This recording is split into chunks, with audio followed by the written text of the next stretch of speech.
pessoal, sejam todos muito bem-vindos. Estamos na semana 3.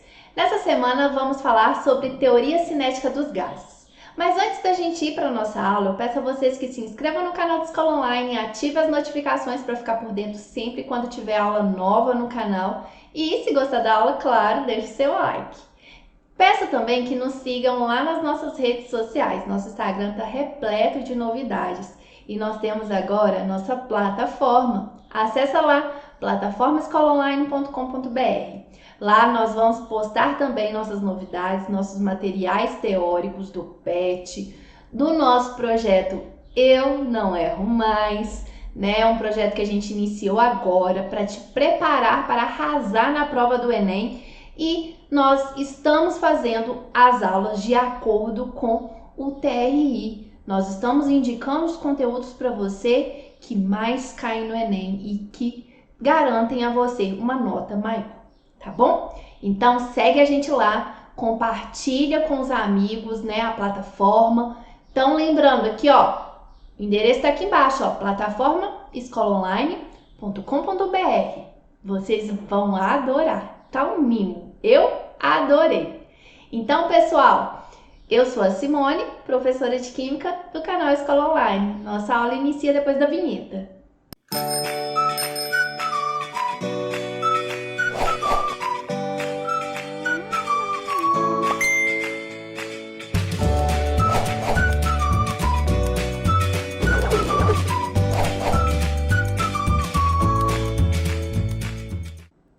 Pessoal, desde a semana 1 estamos estudando os gases, né? Nós vimos esse conteúdo na semana 1, na semana 2 e agora na semana 3 nós estamos dando continuidade. Mas antes de assistir essa aula, eu recomendo vocês a assistirem a aula teórica de quantidades em química. O link dessa aula está aqui na descrição, tá bom? Eu recomendo assistir essa aula antes porque essa aula, esse conteúdo, antecede o estudo dos gases. Porém, o material que vocês estão trabalhando no PET não retratou esse conteúdo. Mas, para entender alguns conceitos que vamos trabalhar nessa aula mais à frente, nós precisamos entender o que é a massa de um átomo. A massa que nós temos para as substâncias químicas, a unidade de massa atômica. Vocês precisam entender o número de Avogadro e vocês precisam também entender o que é um mol, tá bom? Então, por isso eu recomendo que vocês assistam essa aula. O link, né, tá aqui na descrição, tá bom? Então, vamos dar aqui continuidade à nossa aula teórica de estudo dos gases, mais especificamente da teoria cinética dos gases. Essa teoria, ela é uma teoria que vai nos dar a ideia da estrutura interna de um gás, criando um modelo que possa explicar os fenômenos e as leis experimentais na qual nós estamos estudando sobre os gases. Em linhas gerais, a teoria cinética dos gases, ela pode ser descrita em alguns pontos. O primeiro ponto diz respeito ao movimento das partículas. Nós afirmamos, né, que o gás ele é formado por partículas minúsculas, seja átomos, moléculas, íons. E essas partículas, elas estão em constante movimento, é um movimento livre, desordenado e com alta velocidade. E esse movimento nós denominamos com agitação térmica. Então, a temperatura de um gás, ele vai estar maior ou menor de acordo com essa medida de agitação térmica, certo? Então, esse é um primeiro fator da teoria cinética dos gases. Um segundo ponto está relacionado com as distâncias entre as moléculas de um gás. Então, nós afirmamos que um gás, as partículas de um gás, elas estão muito afastadas uma da outra. E aí nós falamos que o espaço entre elas é tão grande, o vazio existente no estado gasoso é tão grande, que a gente fala que o volume na qual um gás ocupa, ela pode ser até desprezível. Certo?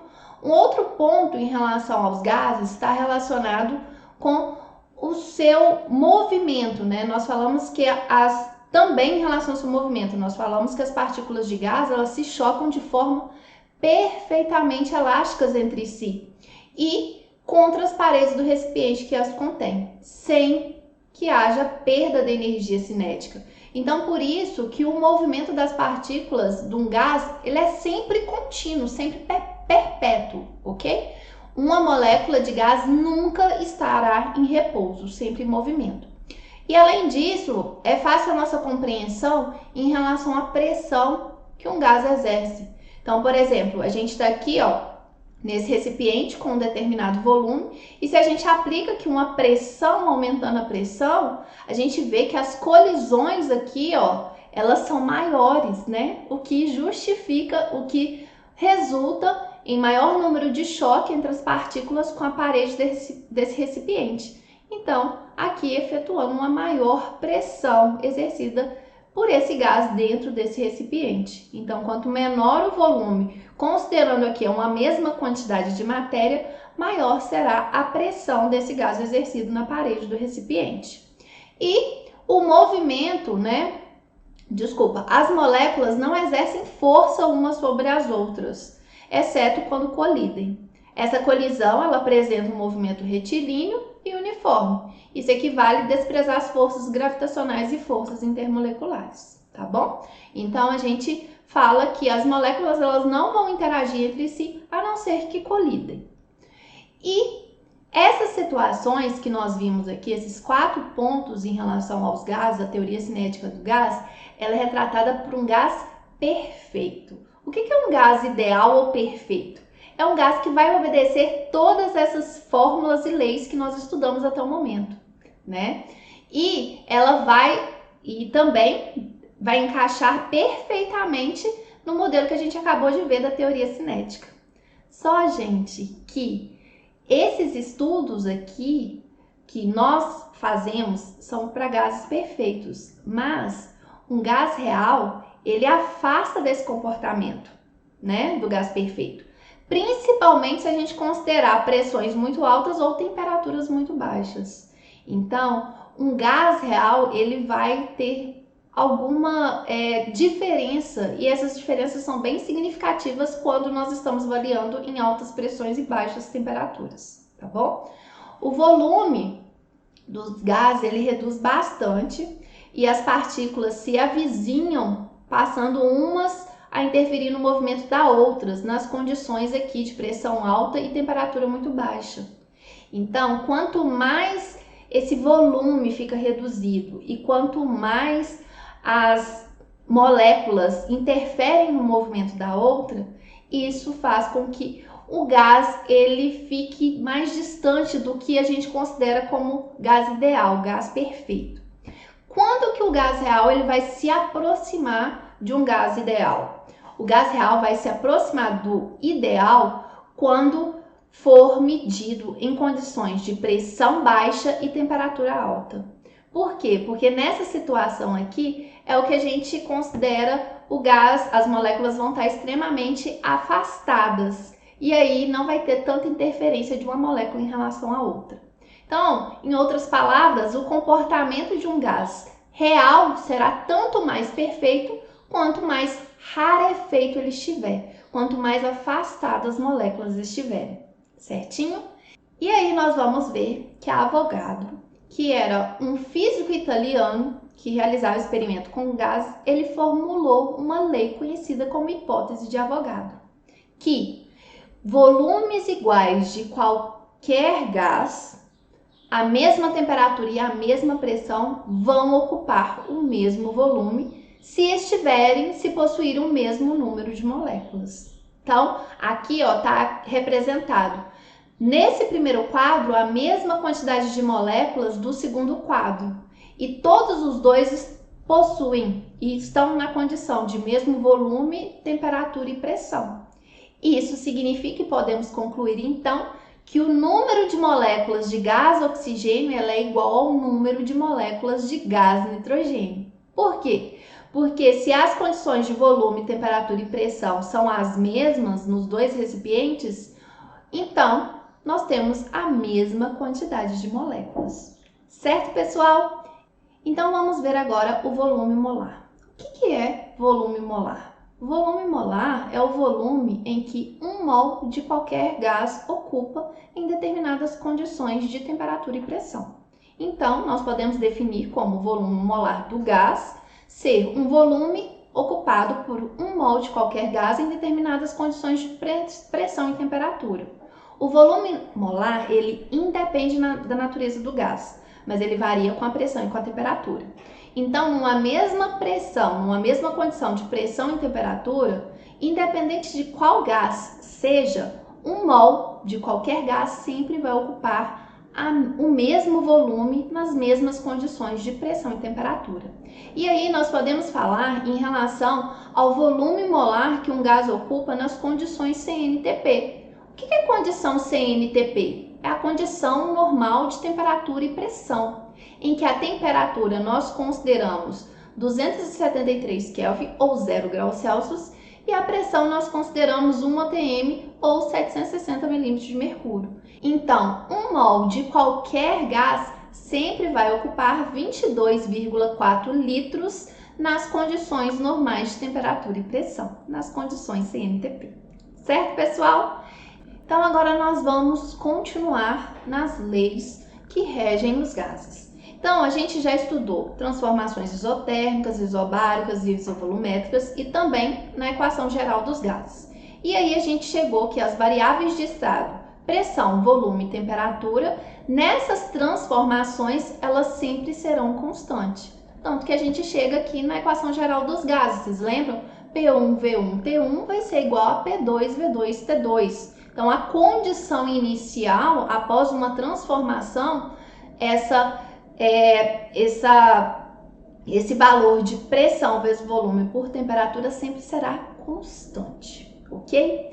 E aí, gente, nós acabamos de ver, né, com o volume molar, que o volume que um gás ocupa em determinadas condições de pressão e temperatura, se for uma mesma quantidade de matéria, vai ter o mesmo volume. Então, essa relação aqui de P vezes V por T é proporcional à quantidade de matéria, certo?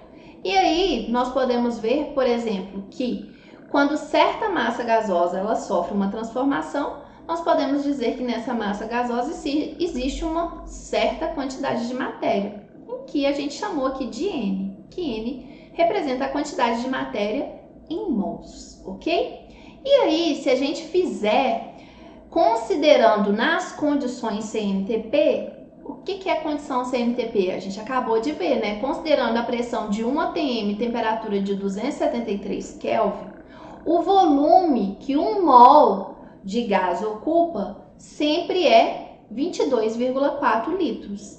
Então, aqui, ó, nós podemos determinar que para 1 mol de qualquer gás, substituindo aqui os valores, né, de pressão, volume e temperatura, nós chegamos a um valor de uma constante, né? Nós chegamos a constante igual a 0,082 atm litro por mol vezes Kelvin, certo? Então, se a gente considera um N, né, igual a 1 mol, substituindo aqui os valores das condições CNTP, nós achamos aqui o valor da constante, que nós chamamos de R, em que R nós vamos atribuir a constante universal dos gases perfeitos. Então, a gente achou aqui esse R para 1 mol de qualquer gás. E aí, por exemplo, se a gente quiser calcular para 2 mols, então, gente, generalizando, nós diremos que 1 mol PVT é igual a R. A gente acabou de ver. E para 2 mols?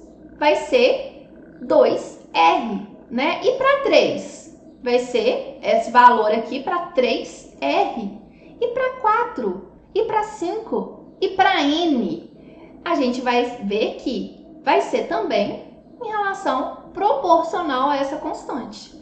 Se é 0,082 para 1 mol, para N mols, vai ser a proporção N vezes R.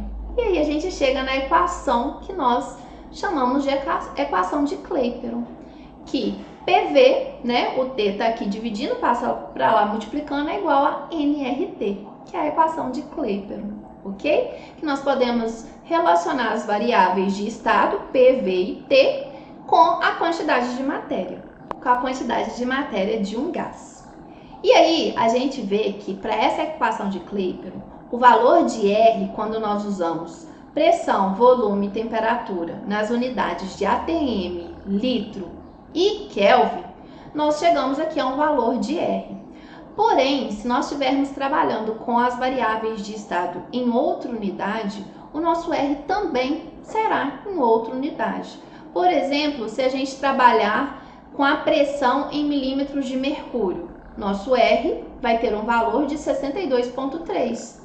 E se a gente, por exemplo, considerar a pressão de 760 milímetros de mercúrio, um volume na unidade de ml, o volume molar nas condições CMTP, nós vamos encontrar aqui outro valor de R. Então, gente, se adotarmos outras unidades de pressão e volume diferentes, nós vamos ter um R diferente, ele vai assumir valores diferentes. Então, é muito importante no exercício você identificar as unidades na qual estão sendo fornecidos a pressão e o volume do gás, para que você use o R adequado, tá bom? Outra situação é que nós podemos definir a densidade de um gás usando a equação de Clapeyron. A gente sabe, gente, que nós substituindo aqui a quantidade de matéria, que é o N, por massa molar, e manipulando essa equação aqui, passando o V para o segundo membro, que é o volume, e a massa molar para o primeiro membro, nós chegamos aqui a essa equação. E a gente sabe que massa sobre volume é igual a densidade. E aí nós podemos definir que a densidade de um gás pelas variáveis de estado, pressão, massa molar do gás, dividido pelo R, que é a constante real dos gases, vezes a temperatura que esse gás se encontra. Então, nós podemos definir a densidade de um gás em determinadas condições de pressão e temperatura. Certo, pessoal? Para finalizar, vamos aqui aplicar a equação de Clapeyron. Então, por exemplo, um exemplo aqui.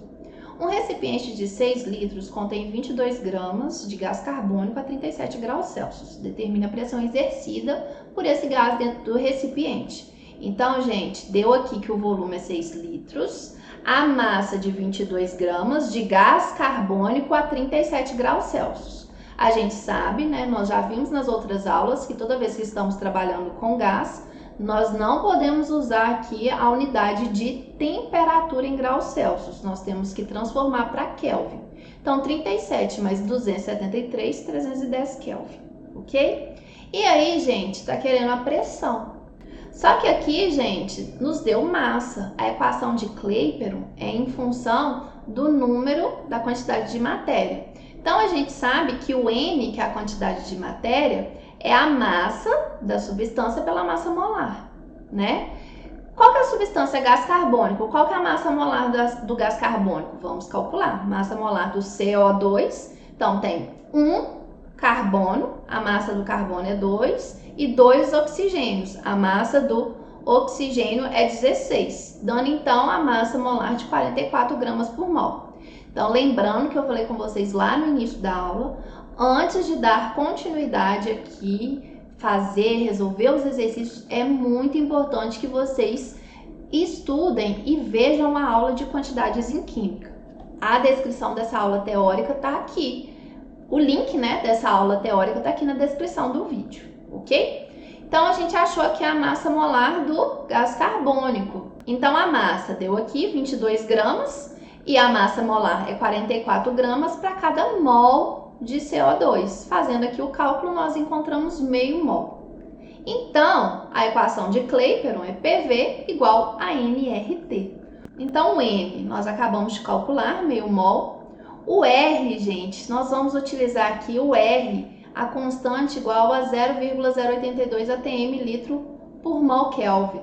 Por quê? Porque o volume foi dado em litros, né? E a pressão a gente vai descobrir. E aí, a gente usando esse R, nós vamos encontrar a pressão aqui em atm. Então, substituindo os valores aqui, nós temos que pressão vezes o volume, que é 6 litros, é igual a N, que é meio mol, R, que é 0,082, e a temperatura de 310 Kelvin. Então, gente, nós podemos cortar aqui, ó, litro com litro, né? Por conta da igualdade, estão todos dois no numerador. A gente pode cortar também, ó, mol com mol, né? Numerador e no denominador. E a gente também pode cortar Kelvin com Kelvin, certinho? E aí, gente, pressão, o 6 está aqui multiplicando, né? Eu passo para cá dividindo, é meio vezes 0,082 atm vezes 310 dividido por 6. Chegando, então, a resposta de 2,2 atm, certinho? Então, gente, vocês viram que antes da gente aplicar a equação de Clapeyron, a gente precisa ter todas as informações para fazer os exercícios, ok? E também vamos aplicar aqui a densidade de um gás. Está perguntando qual que é a densidade do CO2, do gás carbônico, a pressão de 1 atm e temperatura de 273 Kelvin. Então, vamos lá. Deu a temperatura, deu a pressão. E aí a fórmula da densidade, né? Manipulando a equação de Clapeyron, a gente sabe que a pressão que nos deu, a massa molar é o CO2, né? A gente calculou no exemplo anterior, vamos aqui informar. A temperatura é 273 e a constante aqui dos gases reais que a gente vai usar vai ser o 0,082 atm, né? Litros, porque a gente vai achar aqui uma densidade em gramas por litro, certinho? E aí a massa molar, a gente calculou no exercício anterior, é a mesma substância, então 44 gramas mol. Agora a gente pode substituir os valores. A pressão de 1 atm, a massa molar de 44 gramas por mol, o R aqui, que é a constante dos gases reais, multiplicado, né, na verdade, pela temperatura, 273. Então a gente pode cortar aqui, ó, a pressão, a gente pode cortar a quantidade de matéria, a gente pode cortar aqui a temperatura, sobrando então gramas por litro, que é a unidade de densidade, e a gente acha que na condição de 1 atm e temperatura de 273 Kelvin, a densidade do CO2 é 1,96 gramas por litro. Certo, pessoal? Muito tranquilo, né? Então, vamos para as atividades do nosso PET 6, semana 3. Vamos lá? Atividade 1. As pesquisas sobre materiais utilizados em equipamentos esportivos são direcionadas em funções dos mais diversos fatores. No ciclismo, por exemplo, é sempre desejável minimizar o peso das bicicletas, para que se alcance o melhor desempenho do ciclista. Dentre muitas, uma das alternativas a ser utilizada seria inflar os pneus da bicicleta com gás hélio, por ser bastante leve e inerte à combustão. Constante universal dos gases igual a 0,082 atm litro mol Kelvin. Mol menos 1, Kelvin menos 1. A massa de hélio necessária para inflar um pneu de 0,4 litros de volume com pressão correspondente a 6,11 atm a 25 graus Celsius seria... Então, gente, deu aqui as informações, né? A constante dos gases reais, o volume que se deseja encher o pneu, né? Tá querendo saber a massa de hélio para encher um volume de 0,4 litros numa pressão de 6,16 atm na temperatura de 25 graus Celsius. Lembrando, toda vez que nós estamos trabalhando com gás, nós temos que transformar essa temperatura para Kelvin, tá bom? Gases, nós trabalhamos com temperatura em Kelvin. Então, gente, PV é igual a nRT, mas a gente não quer aqui saber a quantidade de matéria, né? Mas vamos lá. Substituindo os valores, nós temos aqui, né, a pressão, o volume, a constante e a temperatura. Então, nós podemos aqui cortar as pressões, cortar o volume e cortar aqui a temperatura. E aí, isolando o N, nós temos aqui um valor de 0,1 mol. Porém, pessoal, não quer uma quantidade de matéria, quer uma quantidade de massa. A gente sabe que 1 mol de hélio, ele tem uma massa de 4 gramas, certo? 0,1 mol de hélio vai ter qual quantidade de massa, né? A gente fazendo os cálculos, a gente vai achar que o valor de 0,4 gramas de hélio. Resposta, letra A. Muito tranquilo, né, pessoal? Lembrando novamente, vocês precisam ver o conteúdo de quantidades em química. O link está aqui na descrição do vídeo, tá bom? Atividade 2. Com relação ao modelo cinético dos gases, marque a alternativa correta. Letra A. Segundo esse modelo, as moléculas de um gás estão em constante movimento. Sim. Retilíneo desordenado? Não, né? Informa, a gente sabe que a teoria fala que o movimento é movimento, constantemente em movimento, desordenado e alta velocidade, mas não fala nada de retilíneo, tá bom? Então, essa não é a alternativa. Letra B. Se colocarmos um balão cheio de ar na geladeira, então, ao retirá-lo, cerca de 2 horas depois, observaremos uma diminuição do diâmetro do balão. Então, gente, lembrando lá, ó, da equação geral dos gases, PV sobre T é igual a PV sobre T na condição final. Então, como está aqui falando da geladeira, vamos considerar aqui que é a mesma pressão, tá bom? E aí, o que acontece? Da condição 1 para 2, nós estamos diminuindo a temperatura. E se a pressão é a mesma, o que acontece com o volume? Também diminui, né? Porque aqui pressão é a mesma, nós podemos aqui cancelar. E quando a temperatura diminui, o volume é diretamente proporcional, também diminui. Então, a alternativa B está correta. O número de colisões entre as moléculas do gás colocado nos pneus de um carro de Fórmula 1 diminui no decorrer da corrida. Não, gente, à medida que no decorrer da corrida, a temperatura desse pneu ele vai elevar, né? E a gente sabe que aí, com a elevação da temperatura, que temperatura nada mais é que agitação térmica, aumento da temperatura, aumento da agitação térmica. Então, aumenta o número de colisões. Então, essa aqui também não está correta.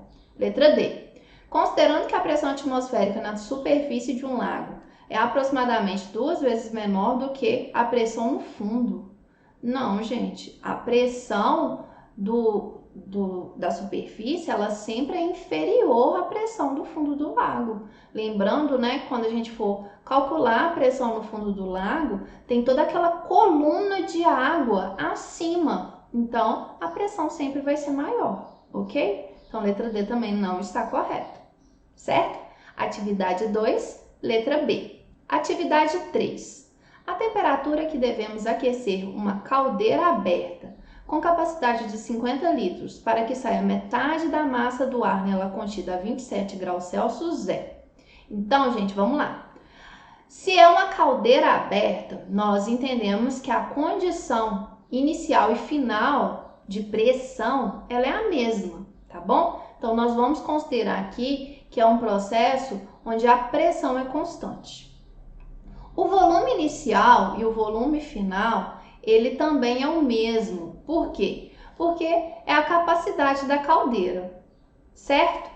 Porém, a temperatura inicial é 27 graus Celsius. E aí, transformando para Kelvin, 300 Kelvin, né? Porque a gente sabe que a temperatura de qualquer gás sempre tem que ser usado na temperatura em Kelvin, qualquer transformação de um gás.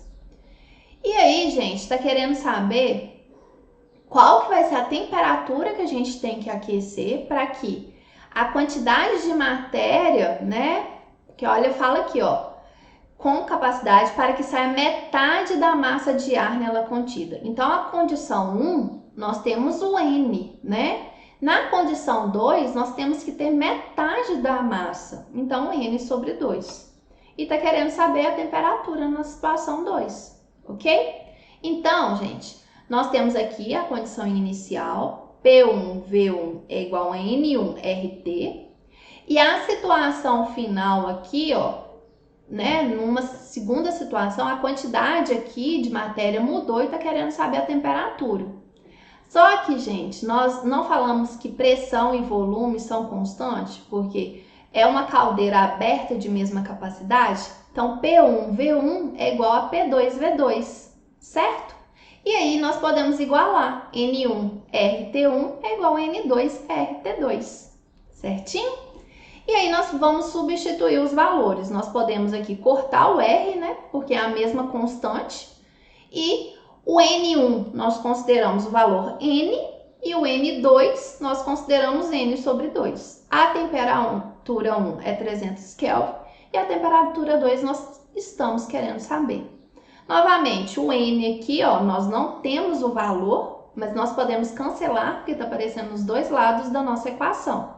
E aí sobra que T2, dividido por 2, né? O 2 está aqui dividindo, eu posso passar para cá multiplicando. Então, T2 é 600 Kelvin, ok? Só que nossa resposta aqui, ó, gente, não está em Kelvin, está em graus Celsius. Então, 600 Kelvin menos 273 vai ser 327 graus Celsius. Resposta, letra B. Tranquilo, né? Então, essa é uma questão muito teórica, interpretativa. Então, você tem que ter todo esse raciocínio teórico para você conseguir chegar aqui à resposta. Certinho? Vamos para a atividade 4. Em hospitais, o gás oxigênio é armazenado em cilindros com volume de 60 litros, a uma pressão de 150 atm. Considerando a temperatura constante, responda as questões. Qual volume em metro cúbico ocuparia o oxigênio contido em um cilindro a uma pressão de 760 milímetros de mercúrio? Então, pessoal, olha aqui. Tá falando aqui. O volume, né, na condição inicial é 600 litros, numa pressão de 150 atm, né? E aí, tá falando numa temperatura constante, então T1 é igual a T2. Tá querendo saber o volume em metros cúbicos que um gás ocupa se a pressão fosse 760 milímetros de mercúrio. Então, pessoal, olha aqui, ó. Nós estamos com unidades, né, diferentes. Para a gente trabalhar aqui com as condições, a gente tem que colocar tudo na mesma unidade. Então, 760 milímetros de mercúrio corresponde aqui a 1 atm, certinho? Então, na equação geral dos gases, nós temos que a pressão é constante, então nós podemos cortar. Então, P1V1 igual a P2V2, certo? Pressão 1, 150, volume 1, 60, né? 60 vezes 150 igual a 1 atm vezes o volume que eu tô querendo descobrir. Então, fazendo aqui, eu posso cortar atm com atm, né? Então, aqui, ó, passei 1 atm para lá dividindo, posso cortar a unidade. E aí, eu tenho um valor aqui de volume 2 igual a 9.000 litros. Só, gente, que tá querendo a resposta em metro cúbico. A gente sabe que 1 metro cúbico é igual a 1.000 litros. Então, 9.000 litros corresponde a 9 metros cúbicos. Certinho? Atividade 4, letra A. Atividade 5. 2 recipientes idênticos mantidos na mesma temperatura contêm o mesmo número de moléculas gasosas. Um dos recipientes contém hidrogênio enquanto o outro contém hélio. Qual das afirmações está correta? Então, gente, olha aqui o que deu no enunciado. São 2 recipientes idênticos, mantidos na mesma temperatura. Então, se são 2 recipientes idênticos, mantidos aqui na mesma temperatura, se são idênticos, também tem o mesmo volume, tá bom? E aí, eu representei aqui, ó, nesse primeiro recipiente, hidrogênio, representando aqui, ó, molécula de hidrogênio são 2 átomos de hidrogênio, e aqui a molécula de hélio é um gás nobre representado por um único átomo, ok? Então, a gente pode afirmar que a massa de gás em ambos os recipientes é idêntica? Então, gente, se você considera aqui, ó, que tem o mesmo número de moléculas gasosas. Então, eu representei aqui nesse primeiro recipiente 8 moléculas de gás hidrogênio e aqui 8 moléculas de hélio. Tem a mesma massa? Então, vamos lá, gente. O hidrogênio, ele tem a massa, né, de um átomo de hidrogênio é 1U. Com a fórmula aqui, né, a molécula é 2 átomos de hidrogênio, é 2 vezes 1. Então, 2U, certo? Então, isso aqui é a massa de uma molécula, 2U. A massa de uma molécula de hélio é 4U. Então, pessoal, a massa aqui de 8 moléculas de hidrogênio vai corresponder a uma massa total de 16U. Aqui vai corresponder o dobro, né? Então, a letra A não está correta. Letra B. A pressão é a mesma nos 2 recipientes. Então, gente, olha aqui a situação. Recipiente é idêntico, então o volume é o mesmo. No enunciado falou que está na mesma temperatura. Falou que tem a mesma quantidade de moléculas. Então, na condição dos 2 aqui, ó, eles também precisam ter o mesmo volume. Por quê? Porque pela lei de Avogadro, Dois volumes iguais de gases medidos nas mesmas condições de pressão e temperatura terão o mesmo número de moléculas. Se a gente tem o mesmo número de moléculas na mesma condição de volume e temperatura, a pressão também tem que ser a mesma, ok?